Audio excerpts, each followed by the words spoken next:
Further use of the will.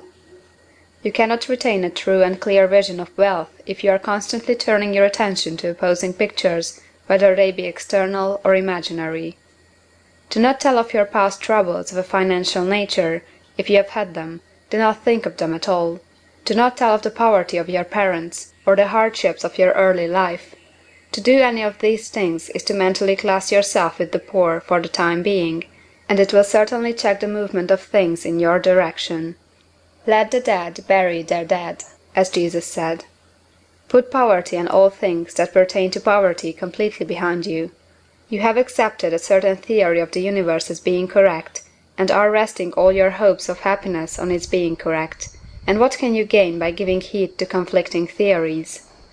Do not read religious books which tell you that the world is soon coming to an end. And do not read the writing of muckrakers and pessimistic philosophers who tell you that it is going to the devil. The world is not going to the devil, it is going to God. It is wonderful becoming.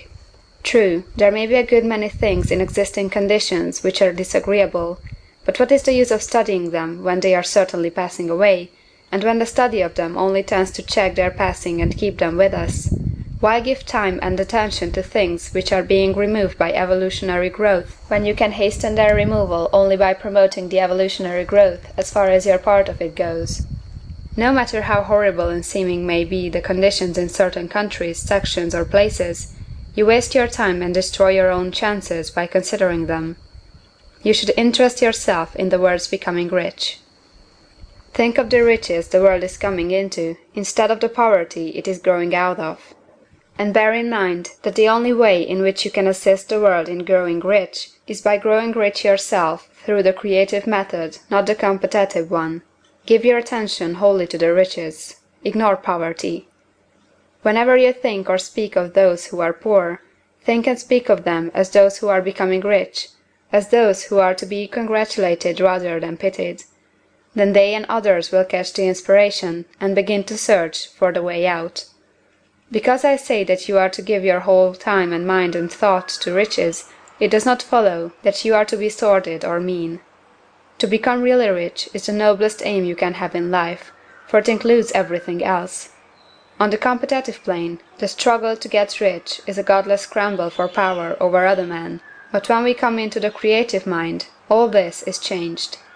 All that is possible in the way of greatness and soul unfoldment, of service and lofty endeavor, comes by way of getting rich.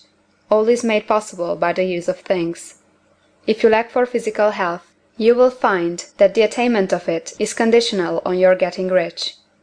Only those who are emancipated from financial worry and who have the means to live a carefree existence and follow hygienic practices can have and retain health.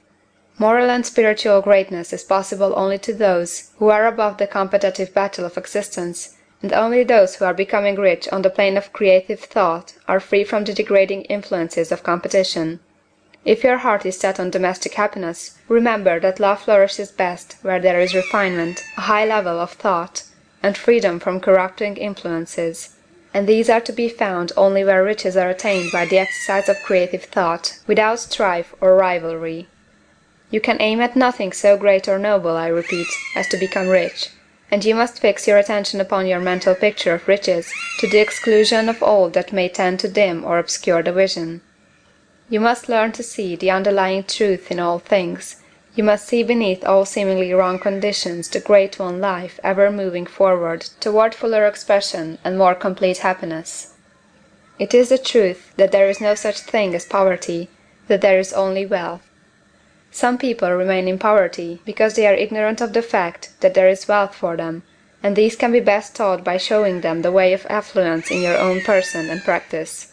Others are poor because, while they feel that there is a way out, they are too intellectually indolent to put forth the mental effort necessary to find that way and by travel it, and for these the very best thing you can do is to arouse their desire by showing them the happiness that comes from being rightly rich.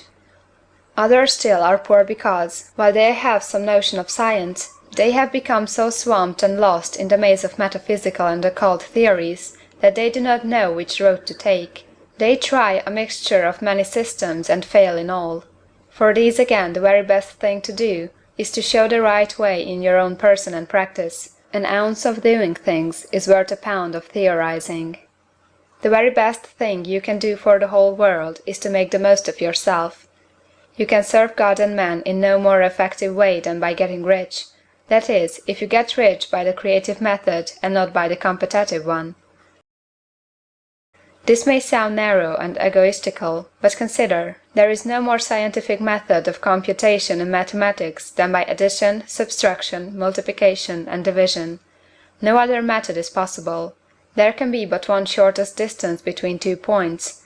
There is only one way to think scientifically, and that is to think in the way that leads to the most direct and simple route to the goal. No man has yet formulated a briefer or less complex system than the one set forth herein. It has been stripped of all non-essentials. When you commence on this, lay all others aside. Put them out of your mind altogether.